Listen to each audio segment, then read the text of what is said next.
Salam rimba.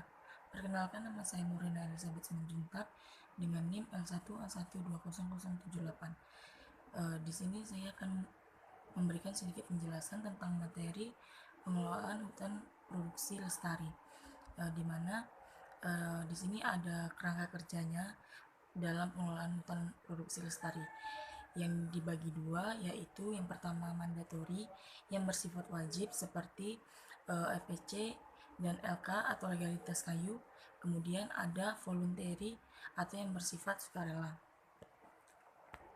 Di dalam kegiatan pengelolaan hutan produksi lestari ada kegiatan penilaian, yang dimana ada yang pertama permohonan penilaian, dimana audit mengajukan permohonan perizinan PHL atau pengelolaan hutan produksi lestari secara tertulis kepada LPPHPL, yaitu lembaga penilaian pengelolaan hutan produksi lestari. Kemudian LPPHPL ini menindaklanjuti dengan meminta kelengkapan data atau dokumen sesuai yang tercantum dalam DPLS. Kemudian LPPHPL mengajukan kajian terhadap data atau dokumen yang kelengkapan data atau dokumen itu sudah ditentukan dan yang sudah disampaikan. Kemudian langkah terakhir dalam permohonan penilaian itu, LPPHPL ini menyelesaikan urusan kontrak kerja dengan tim audit. Kemudian setelah permohonan itu ada perencanaan penilaian, di mana itu terbagi menjadi dua. Yang pertama persiapan. Di persiapan ini juga itu terbagi dua. Yang pertama ada perekrutan dan mobilisasi tim audit, di mana di sini ditetapkannya auditor dan tenaga ahli oleh pihak LPPHPL. Kemudian di sini juga ada penyelesaian kontrak kerja dengan auditor dan tenaga ahli. Dan yang terakhir di sini ada penjaminan bahwa berada pada tempat dan waktu sesuai jam kerja yang sudah ditentukan. Kemudian yang keduanya itu ada logistik, di mana logistik ini itu mencakup tentang bagaimana penyiapan pendanaan untuk mencukupi kebutuhan dalam pelaksanaan PHPL ini. Itu pelaksanaan bagi si auditor dan tenaga ahli.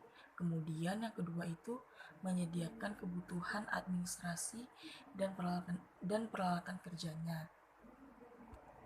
Jika dalam persiapan itu semua sudah selesai dilakukan, maka selanjutnya itu ada rencana audit, di mana terdapat beberapa langkah seperti yang pertama, LPPHPL menetapkan rencana audit yang menjamin pelaksanaan audit dapat memenuhi persyaratan SNI ISO 19011/2012.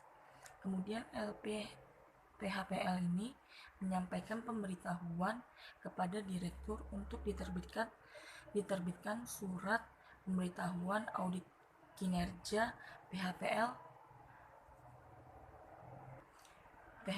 paling lambatnya 10 hari sebelum pelaksanaan audit kerja tersebut dilaksanakan.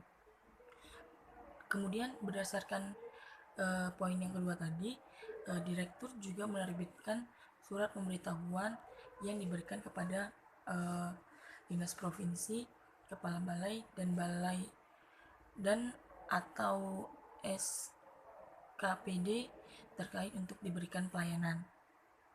Kemudian jika terdapat perubahan, pihak LPPHPL ini harus dan wajib menyampaikan kepada direktur untuk diterbitkannya perubahan rencana dan surat revisi.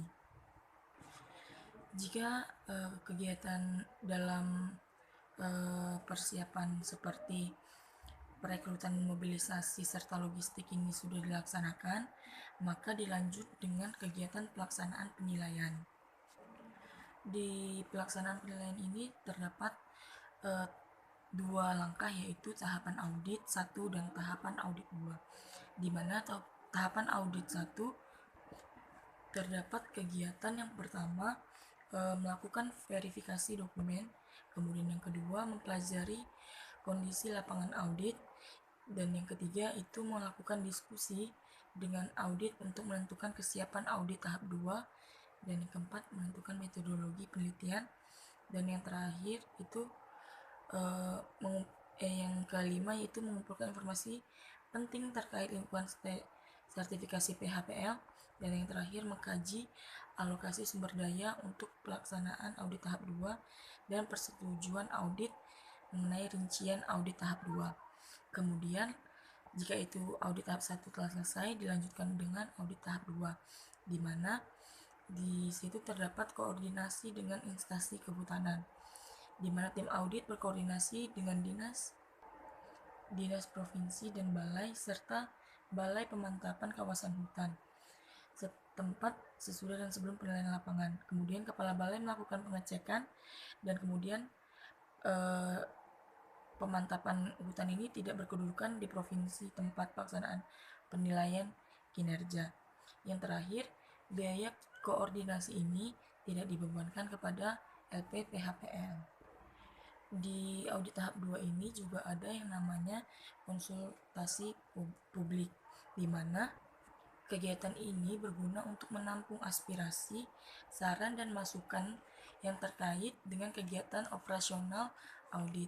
Dan LPPHPL wajib melakukan konsultasi publikasi sebagai bentuk yang pertama mengumumkan rencana penilaian sebelum 14 hari sebelum dilakukannya kegiatan tersebut.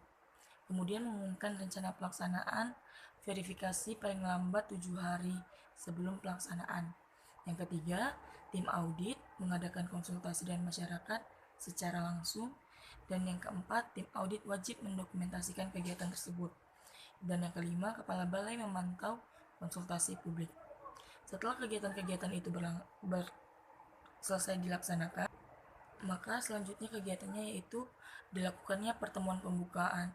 Setelah itu dilakukannya verifikasi dokumen dan observasi lapangan, dan yang terakhir itu pertemuan penutupan, dan dilanjuti dengan observasi kegiatan penilaian kinerja. Selain kegiatan penilaian, yang kita harus perhatikan yaitu tata cara pelaksanaan penilaian, karena mengacu pada ISO 19011/2012 dan standar penilaian kinerja PHPL, di mana di situ terbagi dua, yaitu bobot verifier dan penentuan nilai kematangan atau bobot indikator. Di bobot indikator ini dibagi menjadi 3 skala, yaitu baik, sedang, dan buruk. Setelah dilakukan penentuan nilai kematangan bobot atau indikator dan bobot verifier, yaitu yang kemudian kita lakukan yaitu penentuan nilai akhir kinerja dan penerbitan sertifikat. Sekian materi yang bisa saya sampaikan untuk memenuhi tugas mata kuliah pengelolaan hutan lestari. Jika ada salah kata atau kurang jelas, saya mohon maaf. Saya akhiri. Salam rimba.